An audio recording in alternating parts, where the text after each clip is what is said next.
Ambassador Sarah Chen stood at the crystalline window of her quarters in the Imperial Palace, watching the triple sunset of Centauri Prime paint the sky in shades of purple and gold.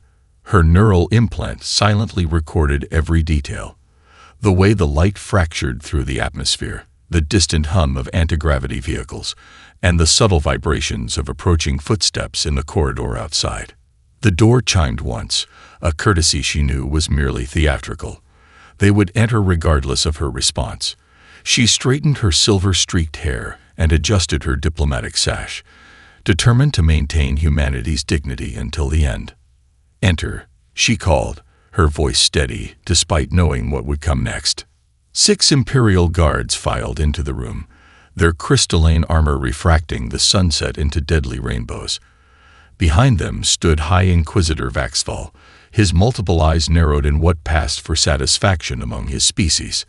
"Ambassador Chen," he chittered, mandibles clicking with barely contained glee, "you stand accused of espionage against the Eternal Empire. Your species' time among the stars ends today." Sarah allowed herself a small smile, one that clearly unsettled the Inquisitor.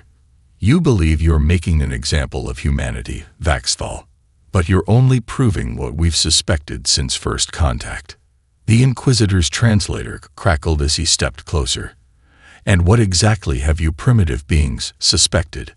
That the Empire never intended to honor its treaties, that you view diplomacy as a tool of subjugation rather than cooperation." She turned fully to face him, her neural implant capturing every micro-expression, every subtle shift in his stance. "That you would eventually try to make humanity kneel." The guards raised their weapons as Vaxthal's carapace flushed with anger. "Your arrogance is remarkable for a species that barely managed interstellar travel a century ago. We rule 200 species across 1,000 worlds. Your handful of colonies and primitive ships are nothing." Sarah's smile never wavered. "Numbers can be deceiving, Inquisitor. Humanity spent millennia fighting itself before reaching the stars. We learned lessons your empire never had to face." "Lessons?" Vaxthal laughed, a harsh sound like breaking glass. "Your species will learn its final lesson today. The Empire does not tolerate spies or dissent." "No," Sarah agreed quietly, "you don't, and that's exactly why you'll fail." Her neural implant registered the slight pressure change as the guards' weapons charged. The quantum-encrypted feed to Earth Command had been running since the moment they entered. Every word, every gesture, every detail of the Imperial Palace's defenses, all of it transmitted across networks the Empire didn't even know existed. "Take her," Vaxthal ordered. "The execution will be broadcast across all Imperial channels. Let every species see the price of defiance." As the guards approached, Sarah stood straighter. The Empire thought this was their moment of triumph, their chance to put the upstart humans in their place. They didn't understand that she had already accomplished her mission. Every diplomatic meeting, every cultural exchange, every trade negotiation over the past decade, all of it had been preparation for this moment. "Inquisitor," she called as they led her away. "Humanity has a saying. Those who do not learn from history are doomed to repeat it." Vaxthal's translator crackled one final time. "Your species' history ends today, Ambassador." Sarah's final thought, transmitted clearly through her neural link, was meant for Earth Command alone. Glass protocol authorized. They never saw us coming. As the guards escorted her through the gleaming corridors of the Imperial Palace, Sarah Chen carried herself with the dignity of someone who knew that her death would not be in vain.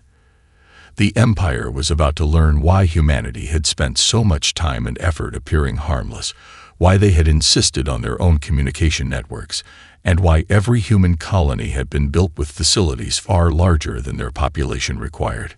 The Empire thought they were writing history. They didn't realize they were about to become it. The execution broadcast began at precisely 1500 Earth Standard Time. In homes, offices, and public spaces across human territory, screens flickered to life unbidden, hijacked by Imperial communications protocols. The Empire wanted everyone to witness their power. They succeeded, but not in the way they intended. Admiral Helena Santos stood in Earth Command's Himalayan facility, watching the feed with 200 of humanity's highest-ranking military and civilian leaders. The chamber was silent save for the soft hum of quantum computers and the steady rhythm of breathing. No one spoke. No one needed to. On screen, Sarah Chen faced her executioners with unflinching resolve. The Imperial broadcast included no audio. They didn't want their subjects hearing whatever final words a condemned species might utter. But thanks to her neural implant, Earth Command heard everything. The Empire believes strength lies in dominance. Sarah's voice came through clearly on their private channel. Remember what makes us different. The energy blade fell. Admiral Santos closed her eyes for 3 seconds, the exact length of time specified in the Heritage Protocol. When she opened them, the chamber's main display had transformed into a global status board. Green lights cascaded across its surface as systems dormant for decades awakened. All stations, she said, her voice carrying the weight of generations of preparation. Initiate Phase 1. Across Earth, children were already being quietly led to designated shelters by teachers who had trained for this moment their entire careers.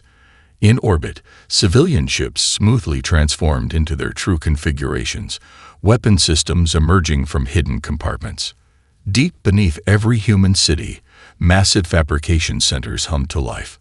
The Heritage Protocol had been designed during humanity's darkest hours, when nuclear war seemed inevitable. It had been refined over centuries, updated with each new technology, each new understanding of warfare. But it had never been implemented. Until now. Incoming transmission from the Empire, Lieutenant Commander Chen announced. Sarah's son, who had volunteered to maintain his post, despite just watching his mother's execution. His voice remained professional, controlled. On screen, Santos ordered. High Inquisitor Vaxthal's translated voice filled the chamber. People of Earth, you have witnessed the price of defiance. Submit to Imperial authority within the next planetary rotation, or face extinction. Santos nodded to Chen, who opened their response channel. The Empire would expect begging, negotiations, or impotent threats. Instead, they received silence, total and absolute. Every human communication channel went dark simultaneously. Every trade route ceased. Every diplomatic line fell quiet. In the orbital habitats around Jupiter, civilians calmly boarded pre-positioned transport ships, each person knowing their designated evacuation route thanks to yearly drills that the Empire had dismissed as cultural traditions. On Mars, massive doors that had been disguised as cliff faces for decades slid open, revealing squadrons of ships that had never appeared on any official registry.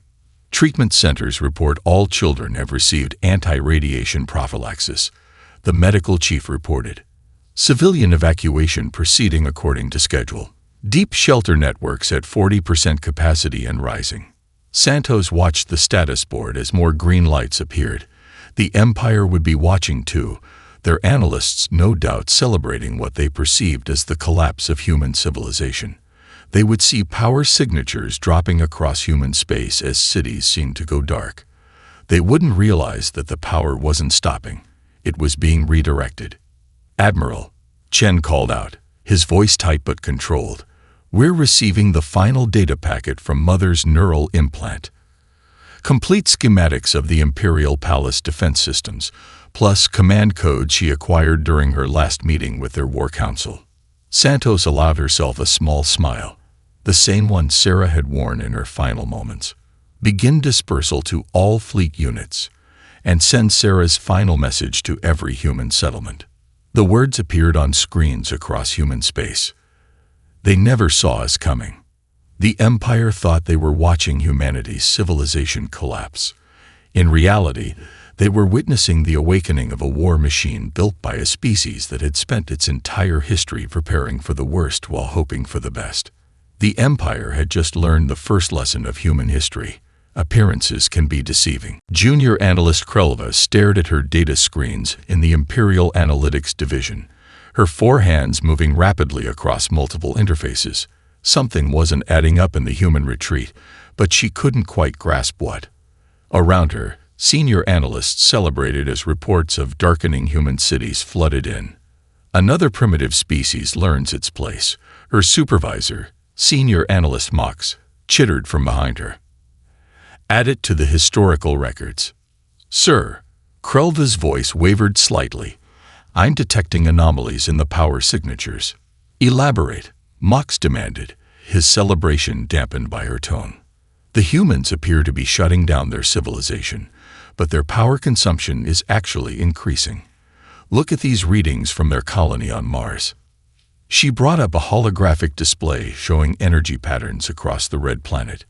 What looked like dying cities from orbit were actually redirecting massive amounts of power underground. Similar patterns repeated across every human world.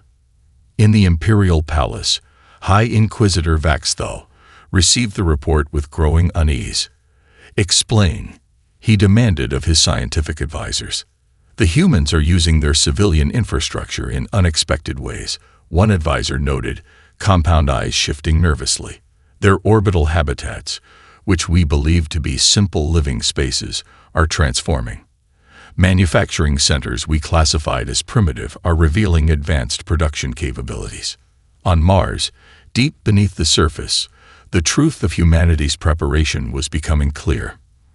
Massive fabrication centers, hidden for decades, hummed with activity.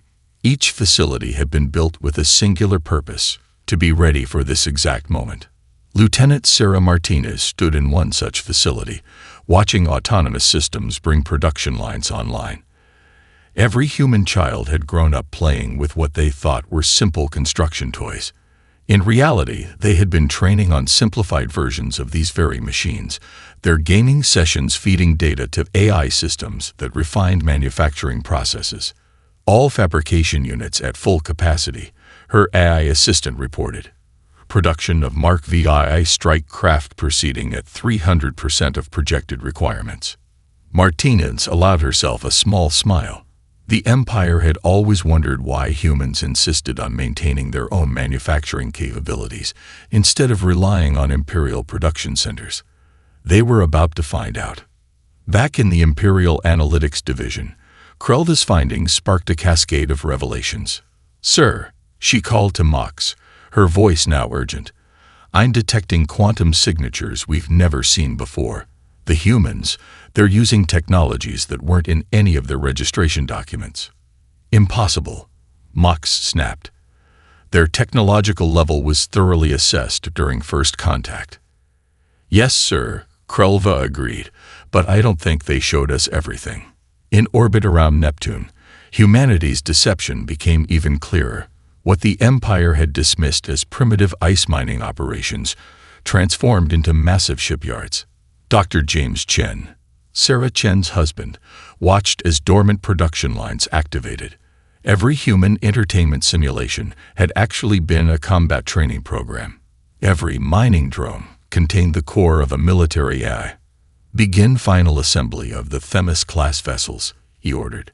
Sarah's sacrifice gives us the advantage of surprise. Let's not waste it. The Empire had believed humanity's focus on virtual reality and gaming was a sign of cultural immaturity.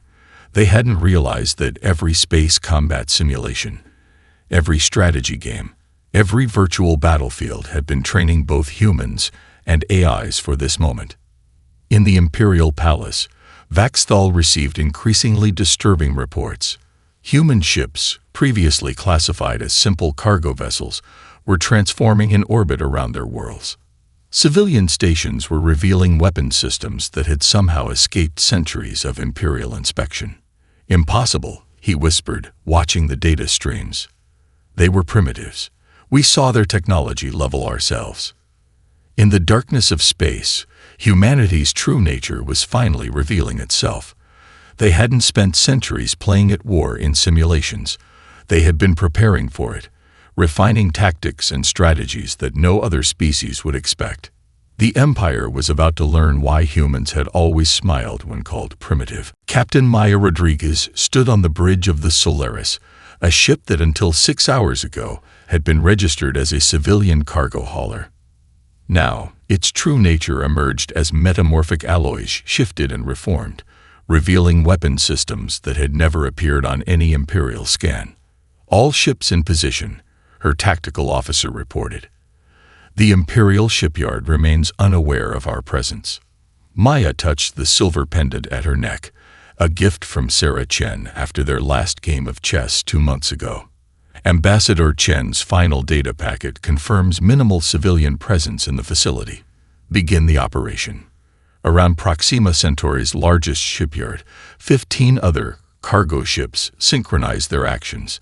In the facility's control center, Imperial officers continued their routine work, unaware that every entertainment system installed by human trading partners over the last decade contained dormant combat programs. The first sign that something was wrong came when their communication systems began playing an old Earth song, The Sound of Silence. By the time they realized it wasn't a simple malfunction, it was too late. 16 quantum torpedoes.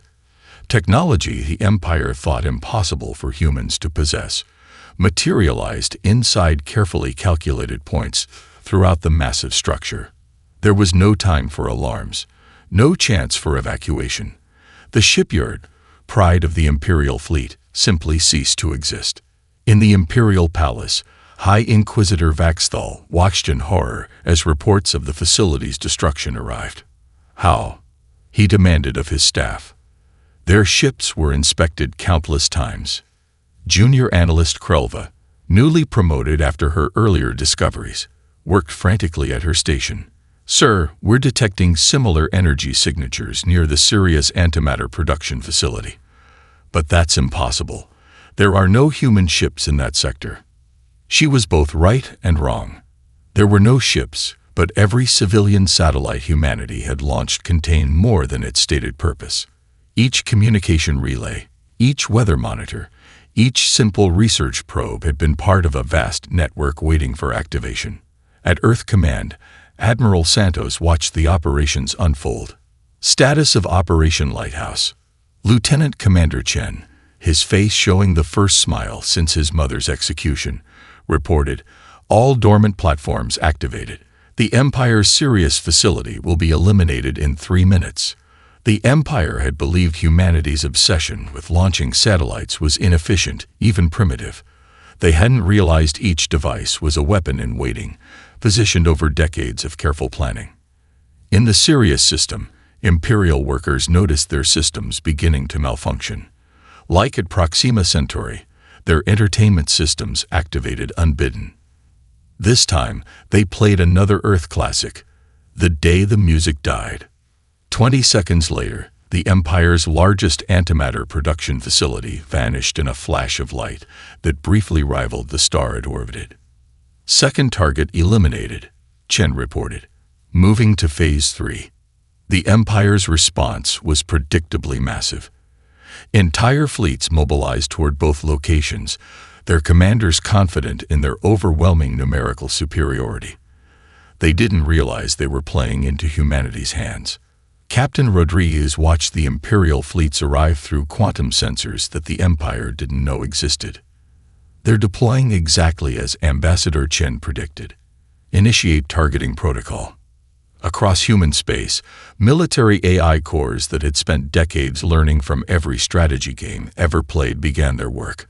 The Empire's mighty warships found their targeting systems compromised by viruses planted years ago, their navigation computers responding to phantom signals, their crews unable to understand why their superior technology was failing them. Send word to Earth Command, Maya ordered, touching her pendant one final time. Operation Chessmaster is proceeding as planned. The Empire has moved their pieces exactly where Ambassador Chen said they would.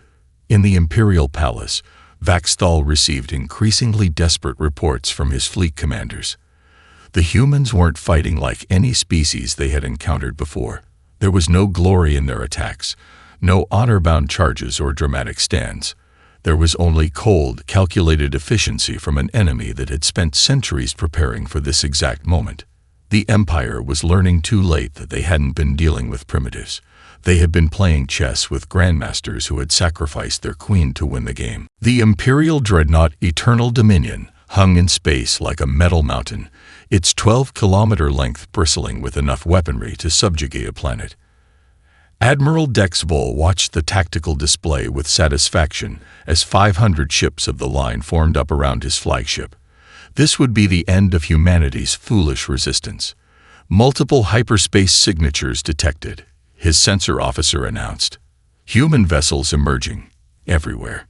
Instead of the expected battle cruisers, thousands of smaller ships appeared, none larger than a light frigate.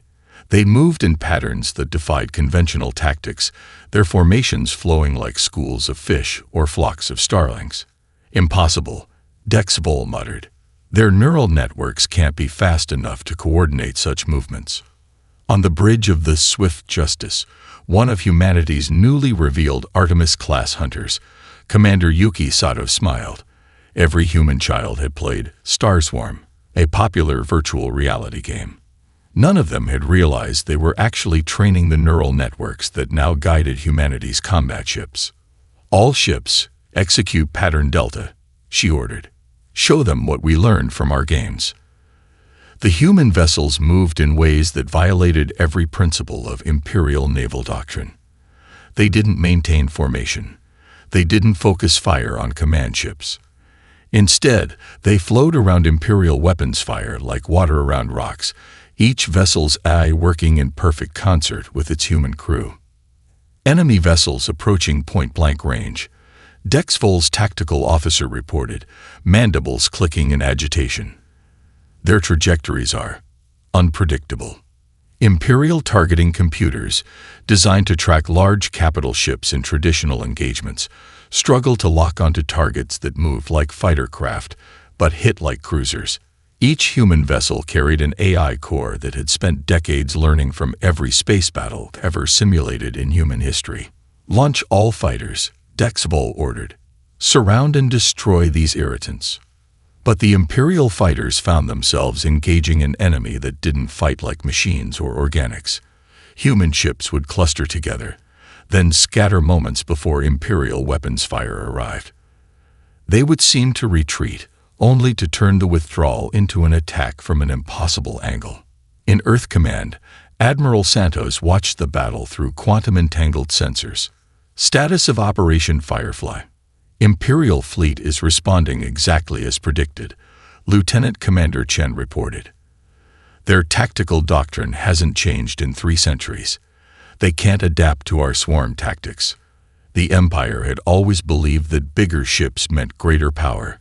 They hadn't realized that humanity had spent centuries developing AI systems that could turn smaller, more agile vessels into a devastating force.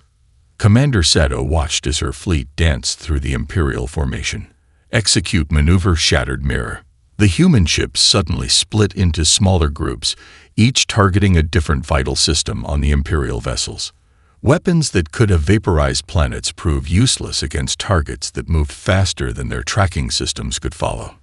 We're losing ships, Dex Vol's executive officer reported, his translator struggling to keep the panic from his voice. They're targeting our shield generators, weapon systems, and engines simultaneously. Each attack group moves with perfect coordination. On the tactical display, the mighty Imperial fleet began to die. Not in the glorious explosions of traditional space combat, but in the death of 1,000 cuts. Shield generators failed. Weapons systems went dark. Engines sputtered and died. Send the signal, Sato ordered. Let them know who they're really fighting. On every Imperial ship, their entertainment systems activated one last time.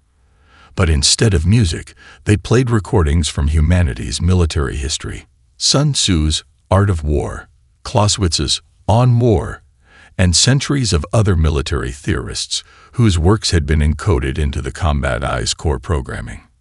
Admiral Dex Vol watched in horror as his mighty fleet was systematically dismantled by an enemy that fought like no other.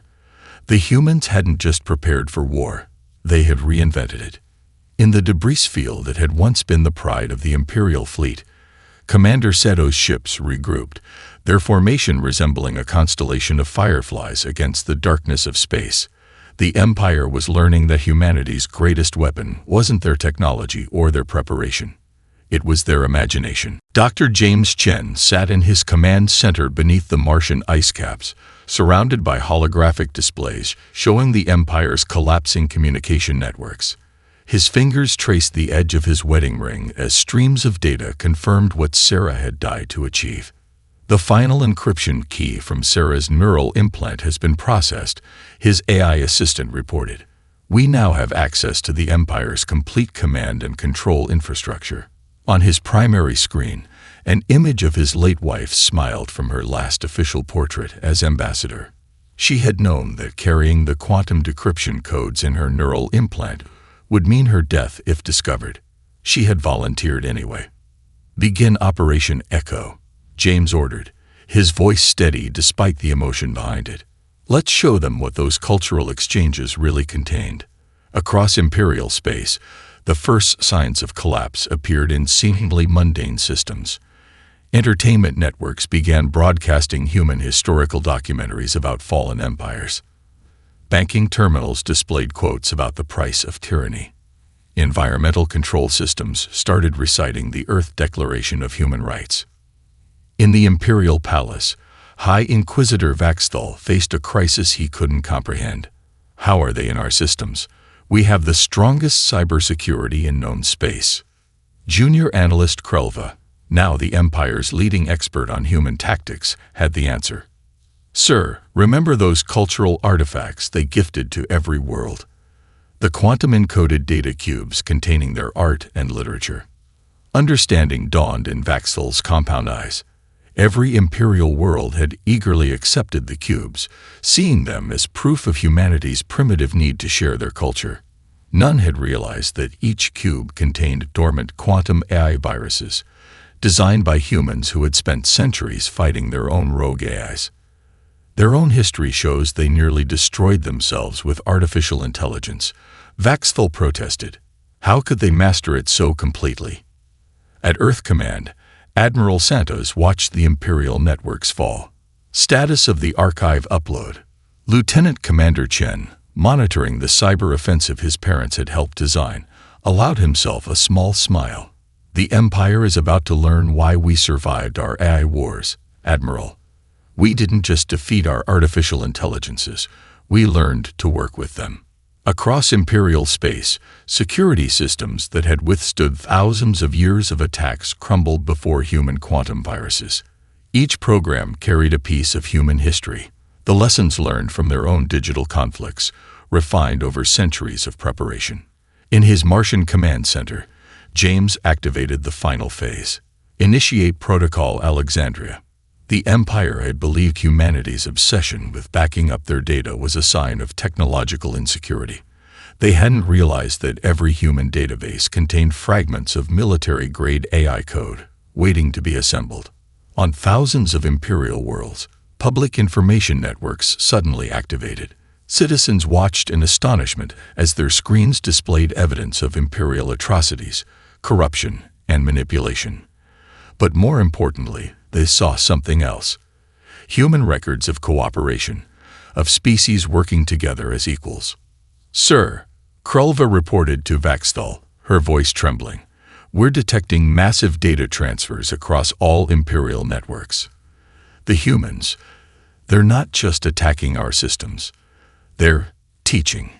James thought of Sarah as he watched the operation unfold. She had always said that humanity's greatest weapon wasn't their military might or their technological secrets. It was their ability to learn from their mistakes. "The Empire's primary defense grid is offline," his AI assistant reported. "Their commanders can no longer coordinate their fleets. Their weapons platforms are locked down. Their communication networks are broadcasting human historical records about the fall of authoritarian regimes. The Empire had thought they were dealing with primitive beings who needed to be controlled. Instead, they had attacked a species that had turned their own near extinction by artificial intelligence into their greatest strength." In the Imperial Palace, as his systems crashed around him, Vaxthal finally understood. The humans hadn't just prepared for war. They had evolved beyond it, mastering both the art of conflict and the wisdom to use it precisely. Sarah Chen's last smile made perfect sense now. She hadn't died to start a war. She had died to end one before it truly began. The Galaxian Council chamber fell silent as Ambassador Maya Rodriguez stepped onto the speaking platform. Once, this room had hosted imperial governors who demanded tribute. Now, it witnessed something unprecedented, a human offering partnership. Your people were among the first the Empire subjugated, Maya began, her translator perfectly matching the melodic tones of Galaxian speech. We're here to ensure you'll be among the first to rise. The chamber's crystalline walls reflected the faces of thousands of Galaxian representatives, their bioluminescent patterns showing a mix of hope and suspicion. Their eldest speaker, Zixera, raised her primary appendages in the traditional gesture of inquiry. The Empire ruled through superior technology and military might. Zixera's translated voice echoed, "Why should we trust another powerful species?" Maya smiled, touching the silver pendant she had inherited from Sarah Chen. "Because we're not here to rule. We're here to teach." At her gesture, holographic displays activated throughout the chamber, showing human ships protecting Galaxian trade routes, human engineers helping restore ancient Galaxian technology, and human medical teams treating victims of imperial oppression. In Earth Command, Admiral Santos watched the diplomatic feed alongside Lieutenant Commander Chen. "Your mother would be proud," she told him softly. This was always her true vision. Chen nodded, his eyes fixed on the dozens of similar diplomatic missions taking place across former imperial space. She believed that true strength lies in lifting others up, not holding them down. On thousands of worlds, scenes like this played out. Species that had known only imperial dominance discovered something new, a powerful race that offered knowledge instead of demands, partnership instead of subjugation. "We understand your caution," Maya continued in the Galaxian chamber. "But consider this, we could have simply replaced the Empire. Instead, we're dismantling the very system that enabled their tyranny." The displays showed human engineers teaching Galaxian technicians to maintain advanced defense systems, human scientists collaborating with Galaxian researchers, human diplomats learning Galaxian customs with genuine interest and respect. In her imperial cell, Junior Analyst Krelva watched these transmissions with growing understanding. The Empire had imprisoned her for failing to prevent human subversion. Now she realized she hadn't failed. She had witnessed the birth of something revolutionary. "They're not conquering us," she explained to her fellow prisoners. "They're freeing us from patterns we didn't even know trapped us." Across former imperial space, humanity's true strategy became clear. Every liberated world received not just technology, but knowledge. Not just protection, but the means to protect themselves. Not just freedom, but the tools to maintain it. "Your decision must be your own," Maya told the Galaxian Council. "But know this, whether you join us or not, we will still defend your independence, because that's who we are." The chamber erupted in patterns of blue and gold, colors of acceptance in Galaxian culture. Zixera raised all four appendages in the ancient gesture of alliance, unseen since before the imperial conquest. "The Empire gave us order through force," she declared. "You offer us growth through cooperation. The choice is clear." In orbit, Captain Rodriguez watched from the bridge of her ship as the Galaxian defense fleet began training with human advisors. The Empire had kept their subject species dependent. Humanity would make them self-sufficient. Another successful diplomatic mission, Admiral Santos noted from Earth Command. "How many does this make?" 812 species have joined the alliance, Chen reported, each bringing their own knowledge, their own strengths. "We're not just dismantling the Empire, we're building something better." Maya's voice came through from the surface. "The Galaxians have offered to host the next Alliance Council. They want to share their advances in bioengineering." Across the galaxy, the Empire's carefully maintained order continued to transform. But unlike the chaos they had feared, a new kind of stability emerged, one built on mutual respect and shared progress. Sarah Chen's sacrifice had ignited more than a war. It had sparked a revolution in how species could interact, proving that true power lay not in domination, but in the ability to turn former enemies into lasting allies. 1 year after Sarah Chen's execution, the Great Hall of Earth Command hosted representatives from over 1,000 species for the signing of the Universal Charter of Rights. The crystalline walls, a gift from the Silaxians, shifted colors with the emotions of those present, a kaleidoscope of hope, determination, and unity.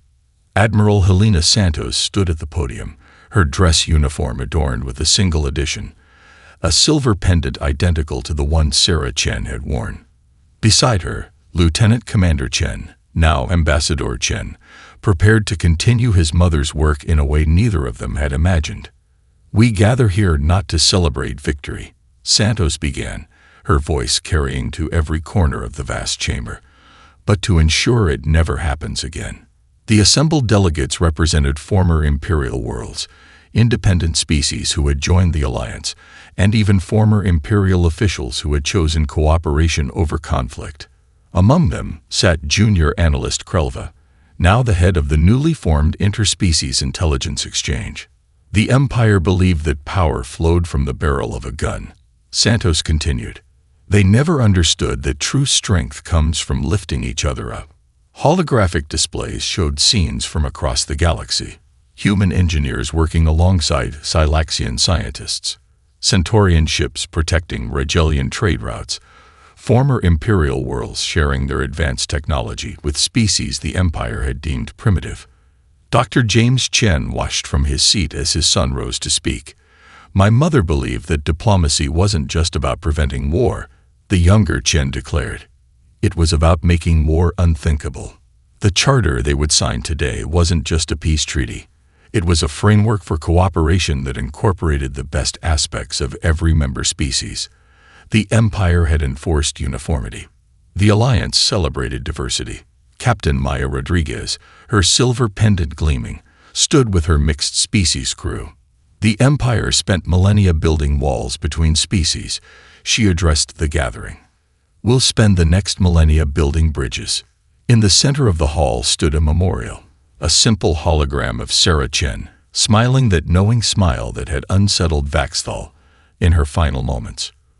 Around it, data streams showed the countless messages she had hidden in her neural implant, not just military intelligence, but cultural exchanges, technological insights, and dreams of cooperation that were now becoming reality. "We could have simply replaced the Empire," Ambassador Chen continued. "Instead, we chose to transform it, not through force, but through understanding. Not through fear, but through respect."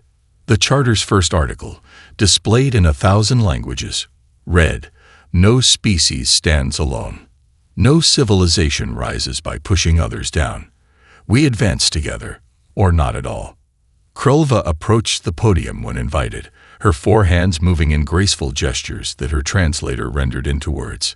"The Empire taught us to fear difference. Humanity taught us to embrace it.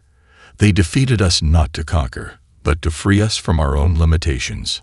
Former imperial worlds, once competitors for imperial favor, now collaborated on massive engineering projects.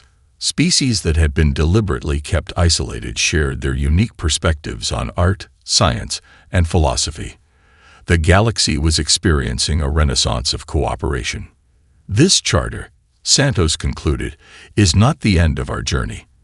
It's the beginning of something greater than any single species could achieve alone." As representatives came forward to sign, the hall's crystalline walls pulsed with colors of unity and hope. The Empire had ruled through division and fear for thousands of years. In just 1 year, humanity had proven there was a better way. In orbit, ships from 100 worlds maintained a guard of honor. Not imperial dreadnoughts enforcing compliance, but a volunteer fleet protecting the dream of cooperation. Among them, the newest class of human ships bore a significant name, the Chen-class Peacekeepers. Sarah Chen's final message, hidden among military codes and technical data, played one last time across the hall's displays. They never saw us coming, not because we were cleverer or stronger, but because they couldn't imagine a power based on lifting others up instead of pushing them down. That was their final mistake, and our greatest opportunity. The dawn of a new era had arrived, not through the barrel of a gun, but through the power of imagination and the strength of unity.